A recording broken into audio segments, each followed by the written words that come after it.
दोस्तों बहुत बड़ी खबर आ रही है और अब ये समझ लीजिए कि आतंकवाद के खात्मे को प्रधानमंत्री मोदी ने तीनों सेनाओं को खुली छुट्टी दे दी है।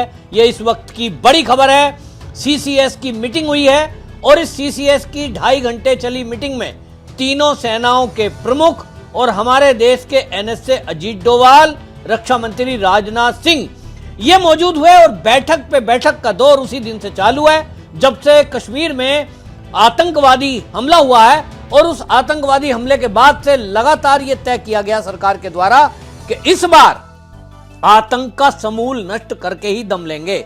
यह मोदी जी ने इस मीटिंग के बाद बता दिया है और सेना को खुली छुट्टी देकर यह कह दिया कि हम संकल्पित हैं आतंकवाद को, समूल नष्ट को।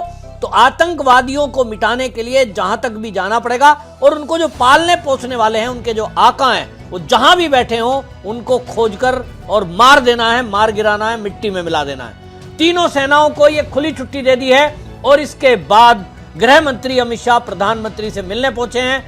अब मैं आपको बताता हूं कि ये जो मीटिंग चल रही है इसके बाद खबर यह आई है कि कल सीसीएस की मीटिंग होनी है और सीसीएस की meeting cabinet committee on political affair, ये जो मीटिंग है बड़ी महत्वपूर्ण मीटिंग होती है, खास मौकों पर होती है, साल में कभी एक बार होती है, 1-2 बार होती है। और पिछली बार एयर स्ट्राइक के पहले भी मोदी जी इसी तरह सीसीएस की मीटिंग में बैठे थे और cabinet committee on political affairs की जब मीटिंग होती है तो उसमें वित्त मंत्री भी होती हैं, क्योंकि वो ये सारा उतार चढ़ाव और जब युद्ध होगा तो उसके क्या इंतजाम होंगे, कितना खर्चा होगा, पूरा हिसाब किताब लगाया जाता है कि देश के ऊपर क्या फर्क पड़ेगा, कौन सी चीज महंगी होगी, क्या चीज सस्ती हो सकती है, कौन सी चीज ऐसी है जिसकी हमें व्यवस्था करनी है, कौन सी चीज ऐसी है जिसको हमें अब एक्सपोर्ट पर रोक लगाना है क्योंकि लंबे समय हो सकता है युद्ध में उतरना पड़े। और ये सारी चीजें सीसीएस की बैठक में कल होंगी, लेकिन आज ही मोदी जी ने यह साफ कर दिया, तीनों सेनाओं को यह कह दिया है कि जो तैयारी आपने खाका दिया, आपको बता दूं पिछले आप सुन रहे होंगे ये तीसरी चौथी बैठक है जो ये तीनों सेनाओं के प्रमुख और सीडीएस के साथ मिलकर के अनिल चौहान के साथ बैठे हैं। तो इसमें आपने देखा है कि अभी तक अपडेट दी जा रही है। पहले सबको काम दिया गया, काम बटा, सीडीएस ने काम दे दिया तीनों सेनाओं को कि अपने अपनी तैनाती करिए और दुश्मन को नेस्ता नाबूद करना है और इस कंडीशन पे करना है कि हमारा नुकसान कम से कम हो। उसके लिए क्या क्या तैयारी चाहिए, क्या सामान चाहिए, आप हमें बताइए। पहली मीटिंग में तय हो गया, दूसरी में अपडेट ली गई, हाँ भाई अब आपको सामान मिल गया, अब बताइए क्या तैयारी है। और अब जो ये फाइनल बैठक हुई है, इस फाइनल बैठक में कहा यह जा रहा है सूत्रों के हवाले से कि मोदी जी पूरी तरह से सहमत हैं, संतुष्ट हैं और उनको अब समझ आ गया कि पाकिस्तान का विनाश अब निश्चित रूप से कुछ ही घंटों के अंदर हमारी सेना कर सकती है, ये तैयारी हमने कर ली है। इसके बाद इंटरनल क्या मामला है, यानी आंतरिक जो सुरक्षा है वो जुड़ता है गृह मंत्रालय से और गृह मंत्रालय है अमित शाह के पास।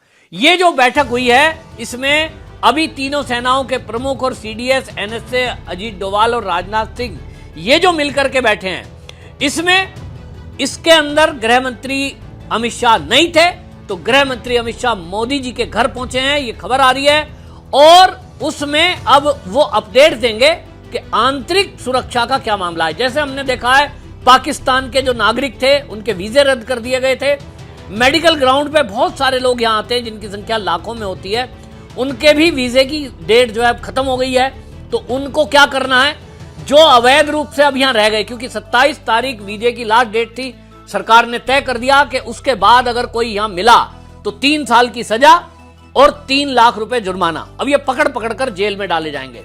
तो घुसपैठियों पर कड़ा प्रहार ये गृह मंत्रालय के अधीन चल रहा है और अब सभी राज्यों की पुलिस को वो एक नोटिस थमा दिया जाएगा, यानी उनको आदेश दे दिया जाएगा और इस पर जरूरत पड़ेगी तो कड़ा कानून भी बनाने की बात के लिए ये नोटिफिकेशन जारी केंद्र सरकार कर सकती है। ये मुझे पता लग रहा है क्योंकि घुसपैठिए बड़ी संख्या में है जो उत्पात कर सकते हैं, जिनके पति पाकिस्तान में बैठे हैं, ऐसी महिलाएं यहां पर हैं, तो सोचिए वो क्या कर सकती हैं, वो कुछ भी कर सकती हैं उनके इशारे पर। और इसीलिए कि अंदर जो मामला है सुरक्षा का, इसको देखने के लिए अर्धसैनिक बलों के हवाले कई राज्यों में ये अर्धसैनिक बल लगाने पड़ सकते हैं। ये पूरा अपडेट अमित शाह मोदी जी को दे रहे हैं। और इसके अलावा आपको बता दूं कि हमारे जो ये सारा आतंकवाद है, इस मुद्दे को लेकर भी यूएन में इसमें गए हैं हम लोग और इसमें ये बताया गया कि भारत में यूएन ने अपने आप को आतंकवाद से ग्रस्त देश बताया है और उसने अपनी बात रखी है कि देखिए हमारे पास लगातार आतंक का प्रहार होता जा रहा है, निर्दोष लोगों को मारा जा रहा है, हमारे सैनिकों को मारा जा रहा है। सबूत के तौर पर जो पाकिस्तान का रक्षा मंत्री है वो खुद कबूल रहा है एक टीवी चैनल पर बैठकर कि पिछले 30 साल से हम तो जी इस गंदे काम को कर रहे हैं। तो वो कबूलनामे वाला जो उनकी बाइट है वो सबूत के तौर पर पेश की गई है और भारत के पास जो आतंकवादी गतिविधि के जितने भी सबूत हैं, पाकिस्तान की तरफ से जो आतंकवादी आए उनसे जो गन मिली है, उनसे जो आई कार्ड मिलता है, जो करेंसी मिलती है, सब कुछ दिया गया है। और संयुक्त राष्ट्र में भारत की राजदूत हैं योजना पटेल, उन्होंने ये बता दिया कि विदेश मंत्री का कबूलनामा जो है वो आश्चर्यजनक है। पाक का चरित्र उजागर हो गया है और वैश्विक आतंकवाद को बढ़ावा देने वाला वह देश पाकिस्तान है। अब ये चीज सब में पता लग गई है। यूएन को इसलिए अपने पक्ष को रखना इसलिए जरूरी है, भारत इस बात को कर रहा है। आपने देखा कि जैसे ही आतंकवादी घटना हुई उसके कुछ घंटों के अंदर ही हमारे विदेश मंत्री एस जयशंकर सभी देशों के राजनयिकों से दिल्ली में मिले थे, क्योंकि सबको साथ लेकर चलना इसलिए जरूरी है कि कल को कोई भी देश ये ना कह दे कि आपने तो अपने स्वार्थ में पीओके लेने के लिए और आपने पाकिस्तान पे चढ़ाई कर दी, जैसा कि वो क्लेम करता है। तो कल को कई देश ऐसे हो सकते हैं कि वो इंटरनेशनली फिर दबाव बनाएं, कोई बंदिशें लगाएं, और इसीलिए भारत ये गलती नहीं करना चाहता कि युद्ध शुरू करे तो बीच में रोकना पड़े, बिल्कुल अंजाम तक पहुंचाएगा। और इसके लिए अभी तक 150 देशों से हमारे एस जयशंकर ने वो पूरी ब्रीफिंग कर दी। इसके बाद चाइना से भी बात हुई, अमेरिका से भी बात हुई, रसिया से भी बात हुई। रसिया तो पहले से मित्र है, लेकिन आश्चर्यजनक तरीके से चाइना से भी बात होकर हमारे एस जयशंकर की ये खासियत है, उन्होंने इतनी बात के लिए सहमति बना दी है कि वो बीच में रोड़ा नहीं बनेंगे। ये हमारी लड़ाई है, आतंकवाद के खिलाफ है, कट्टरवाद के खिलाफ है, और इस लड़ाई में आप दूर रहिए। ये सीधे सीधे बात हो गई। और इसी तरह से उन्होंने अब ये बताया कि 28-29 अप्रैल की रात से पाकिस्तान की तरफ से लगातार सीज फायर का उल्लंघन हो रहा है। जो शिमला समझौता था उसको पाकिस्तान कह रहा है कि मैं नहीं मानता। ये शिमला समझौता यूएन के हिसाब से बीच में हुआ है, इसलिए यूएन में ये मुद्दा उठाया गया कि देखिए आपने एक समझौता कराया, शिमला समझौता, उसके तहत कोई भी एक दूसरे की तरफ फायर नहीं करेगा, जबकि सीज फायर का उल्लंघन बार बार पाकिस्तान की तरफ से हुआ है। अभी आतंकवादी घटना हो गई, बम तो हमें चलाने चाहिए, लेकिन उधर पाकिस्तान से हमारी तरफ बम फेंके जा रहे हैं। 28 और 29 अप्रैल की रात को जो कुपवाड़ा में, बारामूला में, अखनूर सेक्टर में ये जो बमबारी हुई है उसकी वीडियोग्राफी पूरे सबूत के साथ, सैटेलाइट इमेजिंग, वो सब यूएन में रखी गई है। और अब खबर ये आ गई है कि यूएन ने भी सहमति जताई है, क्योंकि आतंकवाद के खिलाफ कोई भी देश खड़ा हो उसे कोई कैसे मना कर सकता है कि साहब ना ना आप लड़ाई मत करो। हमारे देश की तरफ से यूएन में आपको बता दूं कि जो हमारी प्रतिनिधि हैं, उन्होंने, जो राजदूत हैं योजना पटेल, उन्होंने इस बात को रख दिया कि हम कभी भी युद्ध नहीं चाहते। आज तक हमने युद्ध नहीं करा, हमने केवल आतंकवादियों पर प्रहार किया है, चाहे हमने एयर स्ट्राइक की हो, चाहे हमने सर्जिकल स्ट्राइक किया हो। आम पब्लिक से हमारी लड़ाई नहीं है, पाकिस्तान के आम नागरिक से हमें कोई लड़ाई नहीं है, ना कोई इनसे शिकायत है। और इस बार भी यूएन में जो बात रखी गई है वो ये कि आम पब्लिक पर हम प्रहार नहीं करने जा रहे हैं। हमारी सेना अगर पाकिस्तान में घुसने की जरूरत पड़ेगी तो घुसेंगे, लेकिन आम पब्लिक को हम कुछ नहीं कहने वाले हैं।